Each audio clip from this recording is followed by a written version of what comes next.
Hello ആൾ നമ്മുടെ കല്യാണം കഴിഞ്ഞിട്ട് ഒരു മാസം നമ്മൾ കഴിഞ്ഞിട്ടുണ്ട്. പത്ത് കൊച്ചിന് പോലെ അറിയാതെ നമ്മൾ സർപ്രൈസ് ആയിട്ട് നമ്മളിട്ട് ഞാൻ അളിയനും കൂടെ ഒരു കേക്ക് മേടിക്കാനായിട്ട് നമ്മൾ ഇറങ്ങിയതാണ്. ആലപ്പുഴയുള്ള അത്യാവശ്യം നല്ല ഫേമസ് ആയിട്ടുള്ള ഒരു QTP എന്ന് പറയുന്ന ഒരു അടിപൊളി ഒരു ഷോപ്പിലോട്ടായിരുന്നു നമ്മൾ ചെന്നിട്ടുള്ളത്.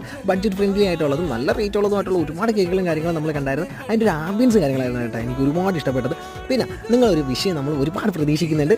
പിന്നെ നേരെ ഇതേപോലെ തന്നെ നമ്മൾ ആ ഒരു കേക്ക് മേടിക്കാനായിട്ട് അകത്തോട്ട് കയറി കേക്ക് മേടിക്കാനായിട്ട് കയറിയപ്പോഴത്തേക്ക് അതിൻ്റെ അകത്തുള്ള ആംബിയൻസ് ഉണ്ടപ്പോൾ എൻ്റെ പൊന്നി ഒരു രക്ഷയില്ലായിരുന്നു. പിന്നെ ഒരുപാട് നേരം നിന്ന് കണ്ടു തള്ളാതെ നമ്മൾ നേരെ ഒരു വൈറ്റ് ഫോറസ്റ്റ് അത്യാവശ്യം നല്ലൊരു അടിപൊളി ഒരു കേക്ക് നമ്മൾ മേടിച്ചിട്ടുണ്ടായിരുന്നു. അതാണ് നിങ്ങൾ കാണുമ്പോൾ തന്നെ അറിയാൻ പറ്റും നമുക്ക് ഏതെല്ലാം രീതിയിലുള്ള ഡിസൈനുള്ള കേക്കുകളെല്ലാം അവർ റെഡിയാക്കി വെച്ചിട്ടുണ്ടെന്നുള്ളത്. പിന്നെ നമുക്ക് എനിക്ക് ഏറ്റവും കൂടുതൽ ഇഷ്ടപ്പെട്ടെന്ന് പറഞ്ഞാൽ അവർ എഴുതി തന്നത് ആ അടിപൊളിയായിട്ട് എഴുതി തന്നായിരുന്നു കേട്ടോ. എനിക്ക് ആ ഒരു എഴുത് നല്ലോണം എനിക്ക് ഇഷ്ടപ്പെട്ട്. പിന്നെ അളിയൻ്റെ കയ്യിൽ ആ ഒരു കേക്കും കൊടുത്തിട്ട് നേരെ നമ്മൾ വീട്ടിലോട്ട് എത്തിയിട്ടുണ്ട്. ആരും പറഞ്ഞിട്ടില്ലായിരുന്നു. സർപ്രൈസ് ആയിട്ട് നമ്മൾ ചെന്നായിരുന്നു. പാത്ത് കൊച്ചു പോലും കണ്ണ് തള്ളിപ്പോയി കേട്ടോ ആ ഒരു കേക്ക് കണ്ടതിന് ശേഷം.